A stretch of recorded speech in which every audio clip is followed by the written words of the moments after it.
오늘 본문의 말씀은 믿음의 계승에 관한 이야기입니다.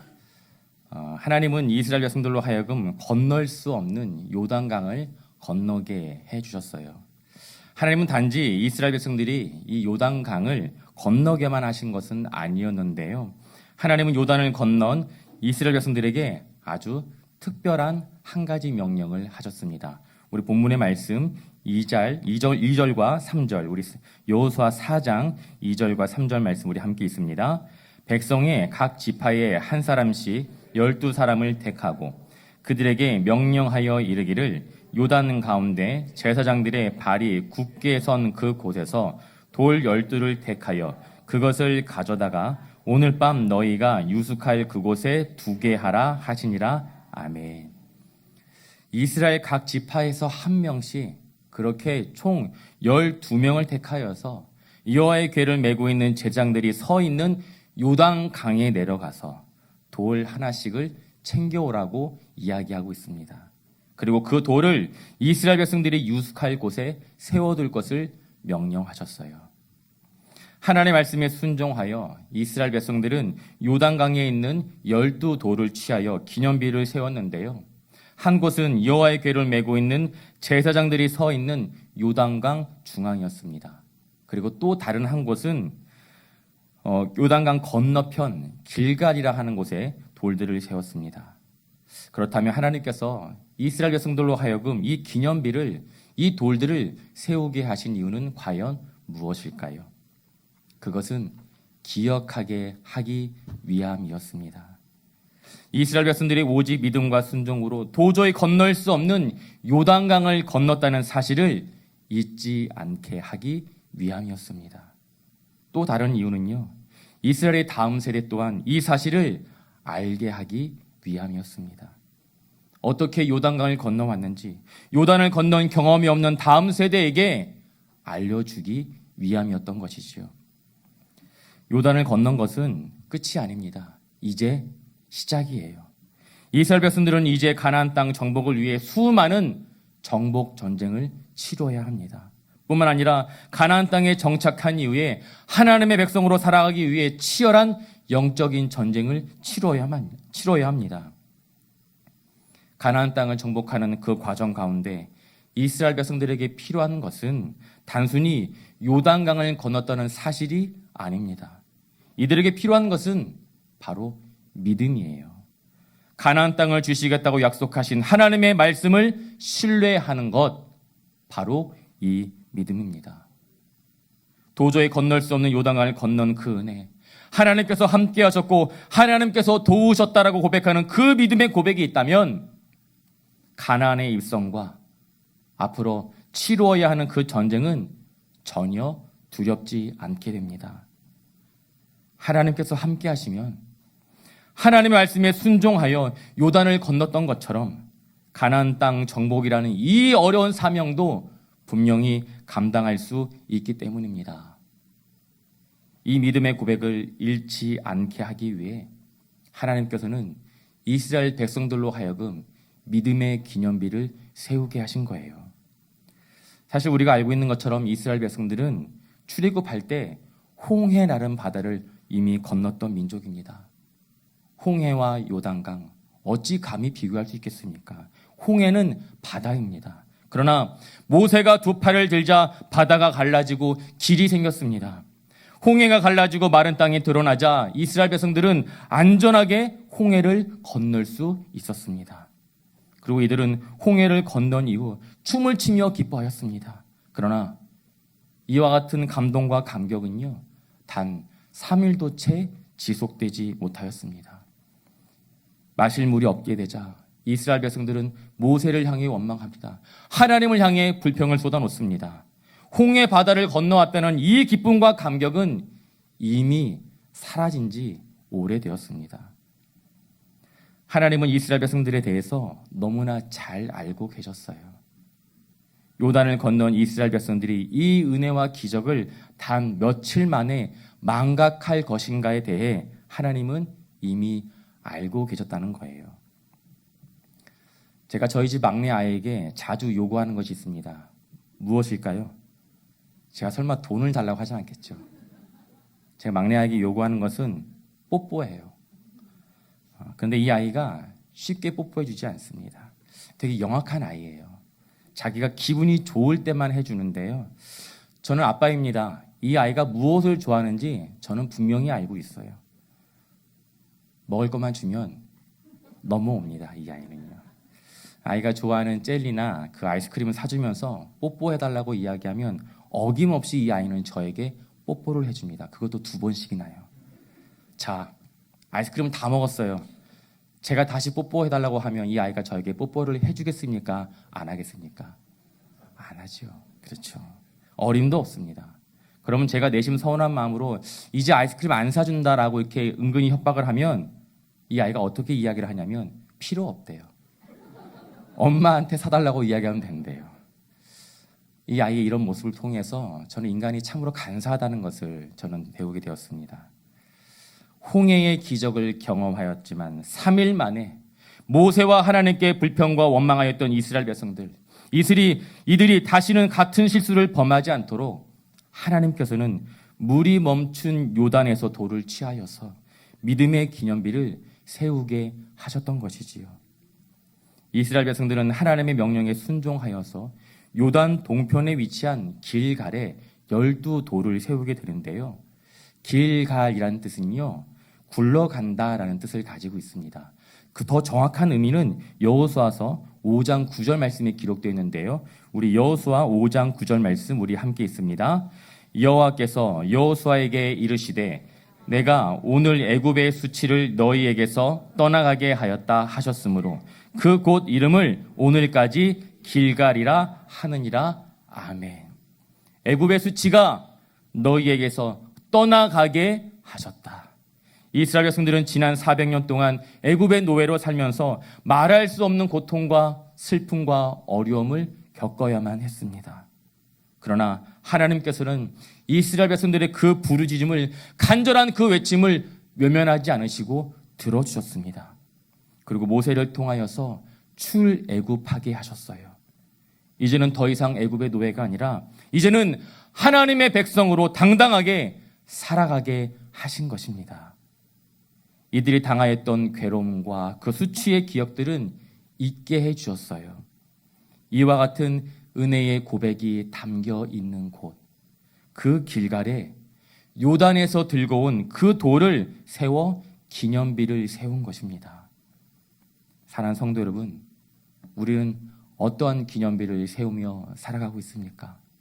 하나님께서 하나님의 도우심과 섭리를 기억하여 우리에게 늘 언제나 믿음의 기념비를 세우라고 하셨지만 우리는 나의 목표를 이루기 위해 세상에서 더 많이 인정받는 삶을 살기 위해 나를 위한 기념비를 세우려고 합니다. 이스라엘 초대왕 사울이 그러하였습니다. 사울은 아말렉과의 전쟁에서 승리한 이후에 하나님의 도우심이 아니라 오직 자신의 능력으로 이 전쟁에서 승리하였다고 생각했습니다. 그리고 이 승리에 대한 기쁨을 영원히 기억하고자 자신을 위한 기념비를 세우는데요. 그 기념비를 어디에 세웠습니까? 바로 길갈에 세웠습니다. 이스라엘 백성들이 요단을 건넌 후에 하나님의 명령에 순종하여 믿음의 기념비를 세우는 그 길갈에 자신의 명예를 위하여, 자신의 업적을 자랑하기 위하여 영원히 기억하기 위한 기념비를 세웠던 것이지요. 여러분, 지금 이 순간 우리가 세우고자 하는 기념비가 무엇입니까? 하나님을 위한 믿음의 기념비인가요? 아니면 세상에서 인정받는 세속의 기념비입니까? 제가 성동중앙교회를 섬기게 된 이후 참 여러 가지 여러분들의 모습을 통해서 제가 은혜와 도전을 많이 받고 있는데요. 그중 한 가지가 교사 기도회예요. 여러분들 아시는 것처럼 코로나 이후 우리 교회는 주일학교 예배를 드리고 있지 않습니다. 그렇게 아이들이 없는 텅 빈 예배실에서 매주일마다 우리 선생님들이 함께 모여 주일학교 예배 회복을 위해 기도하고 있습니다. 누가 시켜서도 아니에요. 누가 부탁해서도 아닙니다. 선생님들 스스로가 마음과 뜻을 모아 매주 함께 한 번도 빠지지 않고 기도를 하고 있어요. 저는 확신합니다. 성동중앙교회 주일학교의 회복은 이 기도회를 통해 반드시 시작될 줄 믿습니다. 시간이 흘러 주일학교 예배가 회복이 되어지고 주일학교가 부흥을 이루게 되었을 때 우리는 이분들의 기도를 반드시 기억할 것입니다. 이 기도는요, 믿음의 기념비가 될 거예요. 여호수아서 4장 21절 말씀, 여호수아 4장 21절 말씀 우리 함께 있습니다. 이스라엘 자손들에게 말하여 이르되 후일에 너희의 자손들이 그들의 아버지에게 묻기를 이 돌들은 무슨 뜻이니까 하거든. 아멘. 시간이 흘러 가나안 땅에 정착하게 된 이스라엘 백성들의 자녀들이 길갈에 세워진 그 돌들을 보면서 부모에게 묻습니다. 이 돌들의 정체가 무엇이냐고. 아버지, 이 돌들은 왜 여기에 세워져 있는 것입니까? 어머니, 왜 이 돌들을 소중하게 여기시는 건가요? 자녀들은 분명히 부모에게 물어볼 것입니다. 왜요? 부모들이 이 돌들을 특별히 여기는 모습을 자녀들은 보았기 때문입니다. 어떤 이유인지 몰라도 이 돌들을 바라보고 있는 부모님들의 눈빛이 결코 예사롭지 않습니다. 하나님께서는 그때 자녀들에게 어떻게 답을 해야 하는지에 대해서도 분명히 우리에게 말씀을 통해 알려주셨습니다. 여호수아서 4장 22절부터 24절까지의 말씀, 여호수아 4장 22절부터 24절까지 우리 조금 길지만 우리 함께 있습니다. 너희는 너희의 자손들에게 알게 하여 이르기를 이스라엘 자손이 마른 땅을 밟고 이 요단을 건넜음이라. 너희의 하나님 여호와께서 요단 물을 너희 앞에서 마르게 하사 너희를 건너게 하신 것이 너희의 하나님 여호와께서 우리 앞에 홍해를 말리시고 우리를 건너게 하신과 같았나니 이는 땅의 모든 백성에게 여호와의 손이 강하신 것을 알게 하며 너희가 너희의 하나님 여호와를 항상 경외하게 하려 하심이라 하라. 아멘. 하나님은 요단을 건넌 기적을 경험한 자들뿐만 아니라 이와 같은 기적을 경험하지 못한, 아직 태어나지 못한 이스라엘 다음 세대에게도 이와 같은 믿음이 계승되길 원하셨습니다. 세워진 이 돌들은 무엇을 뜻합니까? 왜 이 돌들을 소중히 여기시는 걸까요? 부모의 삶을 통해 자녀들이 묻고 그 질문에 답을 할 수 있는 믿음의 계승을 하나님께서는 원하셨던 것입니다. 우리에게도 동일하게 요단강을 건너온 기적과도 같은 시간들이 저마다의 삶 가운데 존재하고 있습니다. 하나님의 은혜가 아니면 도저히 설명할 수도 없고 이야기할 수도 없는 기적과도 같은 시간들이 저마다의 삶 가운데 존재합니다. 그리고 그 은혜를 기억할 수밖에 없는 믿음의 기념비가 우리에게 분명히 존재하고 있습니다. 저에게도 이와 같은 믿음의 기념비가 존재합니다. 저희 어머니가 소천하신 후에 치르게 된 그 장례식, 입간을 마치고 입간 예배를 드렸을 때 불렀던 찬송이 있는데요. 찬송가 435장 나의 영원하신 기억입니다. 입간 예배 때 집례를 하시던 목사님께서 저에게 이렇게 이야기하시더라고요. 송인 형제, 어머니가 생전에 좋아하던 찬송이 무엇인지 알고 있냐고. 어머니를 신방할 때마다 어머니가 부르자고 했던 찬송이 바로 이 찬송, 나의 영원하신 기업이라고 저에게 알려주시더라고요. 어머니가 생전에 참으로 좋아했던 찬송이었고 참으로 많이 불렀던 찬송이라고 저에게 알려주셨습니다. 나의 영원하신 기업 생명보다 귀하다. 나의 갈 길 다가도록 나와 동행하소서. 주께로 가까이 주께로 가오니 나의 갈 길 다가도록 나와 동행하소서. 주께로 가까이 주께로 가오니 나의 갈 길 다가도록 나와 동행하소서. 아멘. 죽음의 목전에서도 믿음을 잃지 않고 고백하였던 그 찬송의 가사, 그 찬양의 고백이 이제는 저의 고백이 되었습니다. 제가 세상에서 가장 사랑하는 찬송이 되었습니다. 요단강 한복판에 감추어 있었던 돌, 요단강이 마르는 그 기적이 아니었다면 결코 구할 수도 볼 수도 없었던 그 돌들, 어머니의 죽음이 아니었다면 결코 깨닫지 못하였을 하나님의 은혜와 사랑, 그렇게 어머니는 저에게 이 귀한 믿음의 기념비를 남겨주셨습니다. 사랑하는 성도 여러분, 여러분들의 자녀를 위해 여러분들은 어떠한 기념비를 준비하고 계십니까? 지난주 공동회가 있었습니다. 그리고 위임 목사 결정을 위한 투표 결과 반대표가 단 한 표도 나오지 않았습니다. 민주주의 사회에서 무기명 투표 방식으로 100% 찬성은 결코 있을 수 없는 일이에요. 오직 북한에서만 존재하는 일입니다.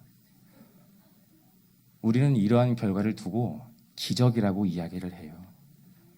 우리의 의지와 계획으로는 결코 이루어질 수 없는 일이었습니다. 분명히 성령께서 하신 일입니다. 같은 마음과 같은 생각을 주신 성령께서 하신 일입니다. 제가 잘해서요? 아니요. 어림도 없습니다. 저 때문이 아니에요. 성령께서 하신 일입니다. 우리 교회는 참으로 힘든 시간을 지나왔습니다.